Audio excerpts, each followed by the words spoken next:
सभी प्यारे विद्यार्थियों का आपके अपने चैनल कुविन लेक्चर्स में एक बार फिर से स्वागत है। तो कैसे हो आप सब? आई होप आप सब अच्छे होंगे और आप सबकी पढ़ाई भी अच्छी चल रही होगी।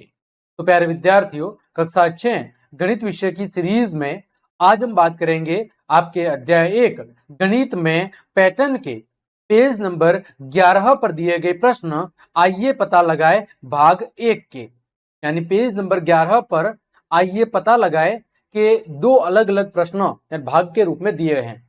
तो इस क्लास में हम भाग 1 के जो दो प्रश्न दिए गए हैं उन दो प्रश्नों को सॉल्व करना सीखेंगे। प्यारे विद्यार्थियों, आपकी नई पाठ्य पुस्तक के अनुसार हमने आपके पेज संख्या 2, पेज संख्या 3, पेज संख्या 5 और पेज संख्या 8 पर दिए गए समस्त प्रश्नों को बहुत अच्छे से सॉल्व करवा दिया है।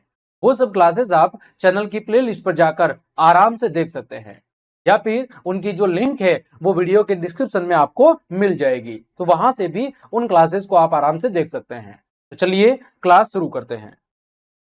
देखें यहां पर पेज नंबर 11 के ऊपर, पेज नंबर 11 के ऊपर देखें, आइए पता लगाइए।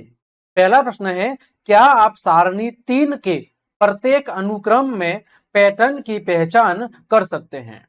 प्रश्न क्या कह रहा है कि ये जो आपके सामने ये सारणी 3 दिख रही है, इसमें प्रत्येक अनुक्रम के अंदर आपको कौन सा पैटर्न दिखाई दे रहा है वो आपको पहचान करनी है कि प्रत्येक चित्र के अंदर किस प्रकार के पैटर्न को फॉलो किया गया है, वो आपको यहाँ पर बताना है। तो चलिए इसको हम सॉल्व करते हैं। देखिए प्यारे विद्यार्थियों, सॉल्यूशन सबसे पहले लिखेंगे। यहां पर देखो ए के अंदर यहां पर क्या है, तो ए में आप ध्यान से देखेंगे तो यहां पर है समबहुभुज। क्या है? समबहुभुज। बहुभुज का मतलब क्या होता है कि आपके 3 या उससे अधिक भुजाओं से मिलकर, 3 या उससे अधिक समान भुजाओं से मिलकर बने हुए त्रिभुज को हम क्या कहते हैं? उस आकृति को हम बहुभुज कहते हैं। तो यहां पर क्या है? समबहुभुज। सम का मतलब होता है प्यारे बच्चों समान, है ना, और बहुभुज का मतलब है समान भुजाओं से मिलकर बनी हुई आकृति। तो पहली आकृति देखो कैसी है? त्रिभुज है। त्रिभुज में कितनी भुजाएं होती है प्यारे बच्चों? त्रिभुज में 3 भुजाएं होती है। तो 1, 2 और 3। तो यहां पर हम उत्तर में क्या लिखेंगे कि जो आपकी पहली आकृति है वो कौन सी है? पहली आकृति आपकी त्रिभुज है। तो यहां पर मैं ए के अंदर लिख दूंगा जो कि आपके समबहुभुज है, उसमें हम लिखेंगे सबसे पहले है त्रिभुज। क्या है? आपका त्रिभुज है। त्रिभुज में कितनी भुजा होती है? तो बराबर में लिख देंगे 3 भुजाएं। कितनी भुजाएं होती है? त्रिभुज के अंदर प्यारे बच्चों 3 भुजाएं होती है। फिर आगे देखो दूसरा चित्र किसका है? चतुर्भुज। चतुर्भुज के अंदर कितनी भुजा होती है? 4 भुजा। तो यहां पर लिखेंगे चतुर्भुज। क्या लिखेंगे? चतुर्भुज। और प्यारे रसगुल्लो, चतुर्भुज में कितनी भुजा होती है? तो उसके अंदर 4 भुजाएं होती है। कितनी भुजाएं होती है? 4 भुजाएं। तीसरा चित्र है पंचभुज। देखो पंच का मतलब क्या होता है? 5। तो इसमें कितनी भुजाएं होती है? 5 भुजाएं। तो यहां पर लिखेंगे प्यारे बच्चों पंचभुज। और पंचभुज में कितनी भुजाएं होती हैं? तो पंचभुज के अंदर आपकी 5 भुजाएं होती हैं। फिर अगला है चढ़भुज, है ना। चढ़भुज के अंदर प्यारे बच्चों कितनी भुजाएं होगी?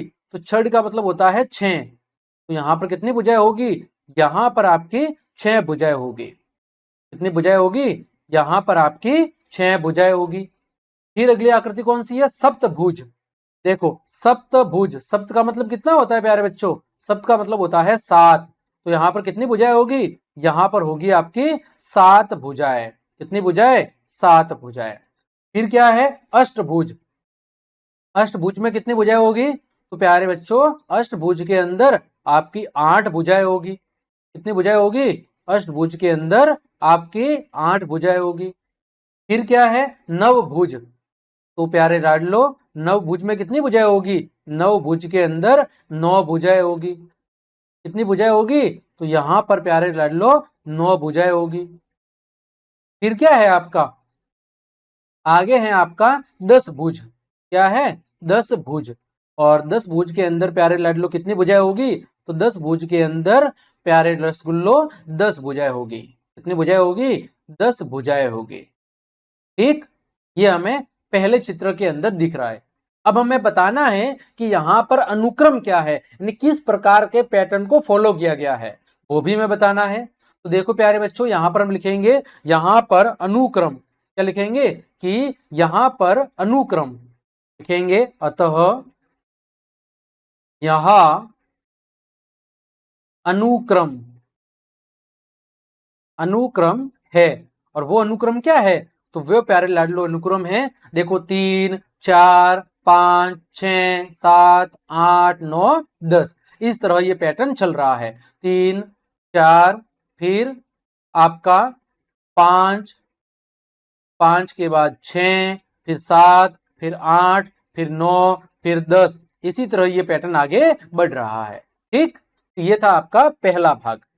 अब आपका दूसरा चित्र, दूसरा चित्र किसका है, संपूर्ण आलेख का। किसका है, दूसरा चित्र है आपका, वो कह रहा है संपूर्ण आलेख का। अब हमें बताना है कि यहां पर देखो, पहले चित्र के अंदर कितनी लाइन है, एक लाइन है। दूसरे चित्र में कितनी लाइन है, 3 लाइन है। तीसरे चित्र में कितनी लाइन है, 6 लाइन है। तो यहां पर अब हमें क्या बताना है, अब यहां पर हमें पहले ये पता करना है कि चित्र में किस प्रकार के पैटर्न को फॉलो किया गया है, और फिर हमें इसके लिए अनुक्रम लिख देना है। तो यहां पर संपूर्ण आलेख में आपको अच्छे से दिख रहा होगा प्यारे बच्चों कि यहां पर देखो एक लाइन है, यहां पर कितनी लाइन है प्यारे बच्चों, 3 लाइन है। यहां पर कितनी लाइन है, तो यहां पर प्यारे लाडलो 6 लाइन है। इसके अंदर कितनी लाइन दिख रही है आपको, यहां पर देखो कुल मिला के 10 लाइन दिख रही है। अगले वाले में 15 दिख रही है। तो यहां पर 1 3 6 10 15, ये सब कौन सी संख्या है, ये सब आपकी त्रिभुजाकार संख्या है, जो हमने पहले भी प्यारे बच्चों पढ़ रखा है। चलिए, तो आगे हम प्रश्न संख्या 2 को लिखते हैं। ये आप पहले प्रश्न का हल लिख लेना यहां तक। अब पहले के अंदर बी भाग की हम बात करते हैं। किसकी बात करते हैं, पहले के अंदर हम बी भाग की बात करते हैं। तो इसी को मैं यहां पर नीचे कॉपी कर लेता हूं, ताकि आपको मुझे समझाने में आसानी रहेगी, है ना प्यारे रसगुल्लो।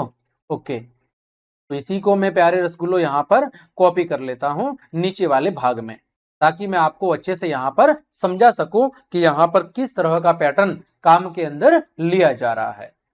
ठीक, चलिए, हमने ए को डिस्कस कर लिया। अब हम किसको डिस्कस कर रहे हैं, अब हम कर रहे हैं आपके बी भाग को डिस्कस। तो यहां पर लिखूंगा मैं बी, है ना। पहले के अंदर देखो क्या है, पहले के अंदर एक लाइन है, तो K2 बराबर 1 बराबर 1, कितनी लाइन है, एक लाइन है, या एक रेखा है, आप ऐसे कह सकते हैं। क्या है, एक रेखा है। फिर K3, प्यारे लाडलो, K3 के अंदर कितनी रेखा है, 1 2 3 रेखा है। कितनी रेखा है, 3 रेखा। ये कैसे बना होगा, 1 + 2 से। फिर है आपका K4, क्या है प्यारे लाडलो, K4। यहां पर हम इसकी बात कर रहे हैं संपूर्ण आलेख वाले की। K2 की बात कर ली, K3 की बात कर ली, अब K4। K4 में कितनी लाइन है, तो K4 के अंदर प्यारे लाडलो 6 लाइन है। कैसे लिखेंगे, 1 + 2 + 3, ये कितनी लाइन होगी, 6 लाइन। फिर प्यारे लाडलो K5, K5 में कितनी लाइन है यहाँ पर, देखो तो K5 के अंदर यहाँ पर आपको 10 लाइन देखने को मिलेगी। कितनी मिलेगी, 10। कैसे बनी, 1 + 2 + 3 + 4। फिर प्यारे लाडलो K6, तो K6 में कितनी लाइन है प्यारे लाडलो, 15। कैसे बना, 1 + 2 + 3 + 4 + 5, ये कितने हो गया, 15। तो यहां पर अनुक्रम क्या है, लिखेंगे अतः यहां अनुक्रम है। क्या लिखेंगे, अतः यहां अनुक्रम है। और वो अनुक्रम क्या है प्यारे लाडलो, तो वो अनुक्रम है आपका, सबसे पहले 1 था, फिर 3, फिर 6, फिर 10, फिर 15, और इसी तरह ये आगे बढ़ेगा। अर्थात यहां पर कौन सी संख्या प्राप्त हुई है, अर्थात यहां पर त्रिभुजाकार संख्याएं प्राप्त हुई है। अर्थात कौन सी संख्या प्राप्त हुई है, अर्थात त्रिभुजाकार संख्याएं यहां पर प्राप्त हुई है। कौन सी संख्या प्राप्त हुई है, त्रिभुजाकार संख्याएं प्राप्त हुई है। ठीक, ये था आपका बी भाग। पहले के अंदर जो दूसरा वाला चित्र था इसको हमने ए माना है, इसको बी माना है, तो बी चित्र में कौन से पैटर्न को फॉलो किया गया है उसको हमने यहां पर जान लिया है। आगे बढ़े, आगे बात करेंगे तीसरे आपके चित्र की यानी ढेरित वर्ग की, कि यहां पर किस प्रकार के पैटर्न को फॉलो किया गया है, किसमें, ढेरित वर्ग के अंदर। यहां पर ढेरित वर्ग में कौन से पैटर्न को फॉलो किया गया है। तो देखो प्यारे लाडलो, यहां पर वर्ग की संख्या 1 है, यहां पर 6 है, यहां 4 है, यहां पर 9 है, यहां पर 16 है, यहां पर कितनी है, 25 है ना। पहला देखो बॉक्स कितना है, 1, इधर 4 वर्ग, इधर 9, इधर 16 और इधर 25 वर्ग है। तो अब हमें यहां पर पैटर्न लिख देंगे, यहां पर लिखेंगे आपका सी भाग ढेरित वर्ग। यहां पर वर्गों की संख्या लिखेंगे कि यहां वर्गों की संख्या, यहां पर वर्गों की संख्या कितनी है प्यारे लाडलो, 1, 4, 9, 16, 25, इस तरह ये आगे बढ़ रहा है। तो पैटर्न कैसे लिखेंगे, सबसे पहले एक वर्ग है, एक मतलब 1 गुणा 1, 1 का वर्ग कितना होगा 1, फिर दूसरा क्या है 4, 4 का मतलब 2 का वर्ग, 2 गुणा 2 यानी कि 4, फिर आपके किसका वर्ग, 3 का वर्ग 9 यानी 3 गुणा 3। आप चाहे तो ये पीछे वाला भाग हटा भी सकते हैं, इसकी कोई जरूरत नहीं पड़ेगी, है ना। अब देखो अगला क्या है 16 यानी 4 गुणा 4, फिर है आपका 25 यानी कि 5 गुणा 5। तो यहां पर लिखेंगे कि यहां अतः वर्ग संख्याएं प्रदर्शित करने वाले चित्र है। क्या लिखेंगे, अतः यह वर्ग संख्याएं प्रदर्शित करने वाले चित्र है। कौन से चित्र हैं, यहां पर वर्ग संख्याओं को प्रदर्शित करने वाले चित्र हैं, जो आपकी वर्ग संख्याओं को दर्शा रहे हैं। यह हो गया हमारा सी भाग। अब बात करें डी भाग की, ढेरित त्रिभुज। क्या है, ढेरित त्रिभुज। तो यहां पर देखो 1 त्रिभुज, फिर 4 त्रिभुज, फिर 9 त्रिभुज, फिर 16, फिर 25। तो यहां पर प्रत्येक त्रिभुज के अंदर आपको वर्ग की संख्या बतानी है ना।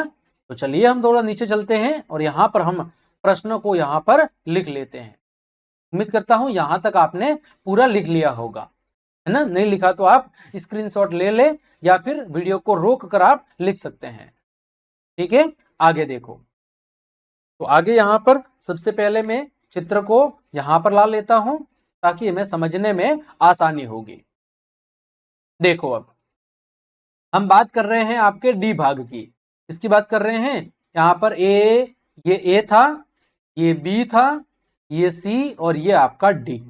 यहां पर हम लिखेंगे हल के अंदर कि प्रत्येक त्रिभुज में या प्रत्येक चित्र में त्रिभुजों की संख्या, प्रत्येक चित्र में त्रिभुजों की संख्या, प्रत्येक चित्र में त्रिभुजों की संख्या। देखो पहले चित्र में कितने त्रिभुज है, 1, 1 गुणा 1, दूसरे में 4, 2 गुणा 2, तीसरे में 9, 3 गुणा 3, चौथे में 16, 4 गुणा 4, पांचवें में 25, 5 गुणा 5। तो यहां पर अनुक्रम क्या होगा, लिखेंगे अतः यह अनुक्रम है। कौन सा अनुक्रम है, तो यहां पर भी प्यारे विद्यार्थियों 1, 4, 9, 16, 25 यही वाला अनुक्रम चल रहा है ना। चलिए आगे बढ़े हम, अगला है हमारा ई। कौन सा है, अगला है हमारा ई, जिसमें किसकी बात हो रही है, जिसके अंदर कोच हेमकर्ण की बात हो रही है। किसकी बात हो रही है, कोच हेमकर्ण की। देखो यहां पर पहले चित्र में कितनी आपको ये रेखाएं दिख रही है, पहले चित्र में 3 है, दूसरे में कितनी है 12 है, अगले वाले में कितनी है, अगले वाले में 48 है, इससे अगले वाले में 192 है, इससे अगले वाले में 768 है। क्या किया है, देखो 3 को 4 से गुणा किया तो 3 को 4 से गुणा किया तो 12, 12 को 4 से गुणा किया 48, 48 को 4 से गुणा किया 192, 192 को 4 से गुणा किया तो 768। इसी पैटर्न को हमें अब यहां पर लिख देना है ना। इसी पैटर्न को क्या करना है, इसी पैटर्न को हमें यहां पर लिख लेना है। तो देखो ई है हमारा पैटर्न, ई पैटर्न के अंदर क्या हो रहा है, तो यहां पर लिखेंगे कि सबसे पहले तो यहां अनुक्रम है, यहां अनुक्रम है। कौन सा अनुक्रम है प्यारे लाडलो, तो यहां पर आपका जो अनुक्रम है वो है 3, 12, 48, 192, 768। ये वाला अनुक्रम प्यारे बच्चों यहां पर चल रहा है। तो लिखेंगे कि यहां प्रत्येक संख्या को, प्रत्येक पूर्व संख्या, प्रत्येक पूर्व संख्या को 4 से गुणा करने पर, प्रत्येक पूर्व संख्या को 4 से गुणा करने पर अगली संख्या प्राप्त होती है। 4 से गुणा करने पर अगली संख्या प्राप्त होती है। ठीक है, देखो कैसे प्राप्त होगी उसको हम यहां पर अब लिख लेते हैं। तो यहां पर हम लिखेंगे प्यारे लाडलो, सबसे पहले क्या है 3, तो 3 ऐसा का ऐसा लिखना है। फिर है 12, 3 गुणा 4 कितना हो गया 12। फिर है 48, 12 गुणा 4। फिर है 192, तो 48 गुणा 4। फिर है प्यारे लाडलो 768, यानी कि 192 गुणा 4। ठीक, ये हो गया यहां पर क्या, ये आपके यहां पर प्रत्येक चित्र में मौजूद भुजाओं की संख्या है। लिखेंगे प्रत्येक संख्या, प्रत्येक संख्या चित्र में मौजूद क्या है, चित्र में मौजूद आपकी भुजाओं की संख्या है। क्या है, प्रत्येक चित्र में मौजूद आपके भुजाओं की संख्या है। ठीक है, यहां पर प्रत्येक संख्या चित्र में मौजूद भुजाओं की संख्या है। ठीक, ये हो गया प्यारे लाडलो आपका प्रश्न संख्या 1, जहां पर हमने इस चित्र के अंदर कौन सा पैटर्न काम में लिया जा रहा है इसको हमने अच्छे से डिस्कस कर लिया है। आगे बढ़े प्यारे लाडलो प्रश्न संख्या 2 की तरफ। यहां पर देखो प्यारे लाडलो प्रश्न संख्या 2 क्या दिया हुआ है। यहां पर आपके सामने प्रश्न संख्या 2 है कि सारणी 3 के प्रत्येक अनुक्रम को अपनी नोटबुक में पुनः बनाने का प्रयास कीजिए। यानी ये जो सारणी दिख रही है इस सारणी को आपको अपनी कॉपी के अंदर बनाने की कोशिश करनी है। क्या आप प्रत्येक अनुक्रम में अगले आकार को खींच सकते हैं, और आपको बताना है कि प्रत्येक अनुक्रम के अंदर जो अगला पद आएगा प्यारे लाडलो वो क्या आएगा, क्यों और क्यों नहीं। यदि आप खींच सकते हैं तो कैसे बनाएंगे, और नहीं खींच सकते तो क्यों नहीं खींच सकते। प्रत्येक अनुक्रम के बाद अपने शब्दों में उस नियम या पैटर्न की व्याख्या भी करनी है जिसके अनुसार उस अनुक्रम में आकार बन रहे हैं, है ना। तो देखो पहले में यहां पर 3 भुजा है, फिर 4 भुजा, फिर 5 भुजा, फिर 6, फिर 7, फिर 8, फिर 9, फिर 10। अगली आकृति कौन सी आएगी जिसमें कितनी भुजा होगी, उसके अंदर प्यारे लाडलो 11 भुजा होगी। कितनी भुजा होगी 11। वही बात हमें यहां पर चित्र के रूप में बतानी है। फिर हमने दूसरे चित्र में क्या देखा था कि K2 के अंदर यहां पर आपकी 1 लाइन है, फिर 3 है, फिर 6 है, फिर 10 है, फिर कितनी है, फिर आपकी 10 थी, फिर आपकी कितनी थी 25 थी, यानी त्रिभुजाकार संख्या थी। तो अगली जो आपकी आएगी 25 के बाद में, सॉरी यहां पर कितना था 10 के बाद 15 था, कितना था 10 के बाद 15, यहां पर 10 के बाद 15 था। तो 15 के बाद अगली क्या संख्या आएगी वो हमें बताना है। तो देखो यहां पर 15 के बाद जो अगली संख्या आएगी वो आपको यहाँ पर बता देनी है। तो वो संख्या कौन सी आएगी? वो आएगी आपकी अगली त्रिभुजाकार संख्या 21 आएगी। कितनी आएगी? 21 आएगी। तीसरे चित्र में ढेरित वर्ग, यहाँ पर 1, फिर 2 का वर्ग 4, फिर 3 का वर्ग 9, 4 का वर्ग 16, 5 का वर्ग 25, है ना। 1 का वर्ग 1, फिर यहाँ पर 2 का वर्ग 4, 3 का वर्ग 9, 4 का वर्ग 16, 5 का वर्ग 25। अगली संख्या क्या आएगी? 6 का वर्ग 36। इसी तरह यहां पर भी 1, 4, 9, 16, 25। तो अगली संख्या क्या आएगी प्यारे लाडलो? अगली संख्या 36 आएगी। फिर कोच हेमकर्ण, इसमें क्या था? 3, 12, 48, 192, 768, यानी सब में क्या कर रहे थे? 4 का गुणा कर रहे थे। तो 768 का गुणा 4 से करेंगे तो यहां पर आएगा 3072। अगला जो चित्र आएगा उसमें भुजाओं की संख्या कितनी होगी? 3072 होगी। ठीक है प्यारे लाडलो, वही चित्र अब हमें यहाँ पर आगे बनाने हैं। तो देखें यहाँ पर मैंने चित्र यहाँ पर बना रखे हैं। ये आपका हल है प्यारे लाडलो। देखो इसी को समझाते हैं। सबसे पहले इस चित्र में कितनी भुजा? 3, इसमें 4, इसमें 5, इसमें 6, इसमें 7, इसमें 8, इसमें 9, इसमें 10 और इसमें कितनी भुजा है प्यारे लाडलो? इसमें 11 भुजा है। तो ये वाला चित्र आपको अपनी कॉपी में बना देना है। ठीक है। फिर दूसरे वाले में यहाँ पर भुजा की संख्या 1, फिर यहाँ पर 3, यहाँ पर कितनी थी? 6, फिर 10, फिर 15 और फिर प्यारे लाडलो कितनी थी? फिर प्यारे लाडलो थी 21। तो आपको 21 भुजाओं वाला ऐसा चित्र बना देना है ना। ये क्या होगा? K7 होगा। ये क्या होगा? इसका नाम होगा आपका सम एक दस भुज। हिंदी में क्या कहेंगे? सम एक दस भुज। एक दस भुज का मतलब है 11 समान भुजाओं वाला एक बहुभुज। यहां पर ये आकृति कौन सी होगी? K7 होगी।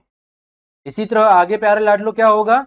यहाँ पर वर्ग की संख्या 1 थी, यहाँ पर 2 का वर्ग यानी कि 4, फिर यहाँ पर 3 का वर्ग यानी 9, 4 का वर्ग 16, 5 का वर्ग प्यारे लाडलो 25 और 6 का वर्ग कितना होगा? 36। तो ये जो आपका ढेरित वर्ग है इसमें हमें कितने बनाने हैं? इसमें हमें 36 वर्ग बना देने हैं। इसी तरह अगला 1 त्रिभुज, 4 त्रिभुज, 9 त्रिभुज, 16, 25 और 36। ये क्या है? ये आपके ढेरित त्रिभुज हैं। क्या है? ढेरित त्रिभुज। फिर आगे बढ़े प्यारे लाडलो हम। अगला देखो यहाँ पर 3 भुजाएं हैं। यहाँ पर आपकी 12, यहाँ पर 48, यहाँ पर 192, यहाँ पर 768 और यहाँ पर कितनी है? तो यहाँ पर होगी आपकी 3072। ठीक है। ये क्या है? ये कोच हेमकर्ण है। क्या है? कोच हेमकर्ण। अब यहाँ पर हम लिखेंगे कि इस चित्र को कॉपी के अंदर बनाना संभव नहीं है। तो यहाँ पर लिखेंगे इसका उत्तर ई का। क्या लिखेंगे? कि कोच हेमकर्ण बराबर 768 गुणा 4। तो प्यारे लाडलो ये आ जाएगा 3072। और इतनी अधिक भुजाओं का हिमकर्ण बनाना नोटबुक में संभव नहीं है। लिखेंगे इतनी अधिक। क्या लिखेंगे? इतनी अधिक। यहां पर लिखेंगे हम प्यारे लाडलो कि इतनी अधिक भुजाओं वाला, इतनी अधिक भुजाओं वाला हिमकर्ण नोटबुक में बनाना संभव नहीं है। नोटबुक में बनाना क्या नहीं है? संभव नहीं है। ठीक है। हम कॉपी के अंदर 3072 लाइन खींच के ऐसी आकृति नहीं बना सकते हैं। ठीक है। और प्रत्येक अनुक्रम की जो व्याख्या है वो हमने पहले प्रश्न में कर रखी है, तो बार बार उसको लिखने की जरूरत नहीं है कि प्रत्येक आकृति में कौन सा पैटर्न बन रहा है। तो प्यारे लाडलो, इस तरह आज की इस क्लास के अंदर हमने क्या किया है? आज की इस क्लास में हमने प्यारे लाडलो पेज 11 पर जो आपके आइए पता करें या आइए पता लगाए भाग 1, आइए पता लगाए भाग 1 को अच्छे से सॉल्व करवा दिया है। उम्मीद करता हूं दोनों ही प्रश्न के जो हल है वो आपको अच्छे से समझ में आए होंगे। तो प्यारे लाडलो, यदि आपको मेरी क्लास और ये मेहनत पसंद आई है तो फिर लाइक, कमेंट, शेयर और सब्सक्राइब जरूर करना है। मिलते हैं अगली क्लास में, जहां पर प्यारे लाडलो हम पेज नंबर 11 पर भाग 2 के प्रश्नों को सॉल्व करना सीखेंगे। तो आज के लिए इतना ही। जय हिंद, जय भारत।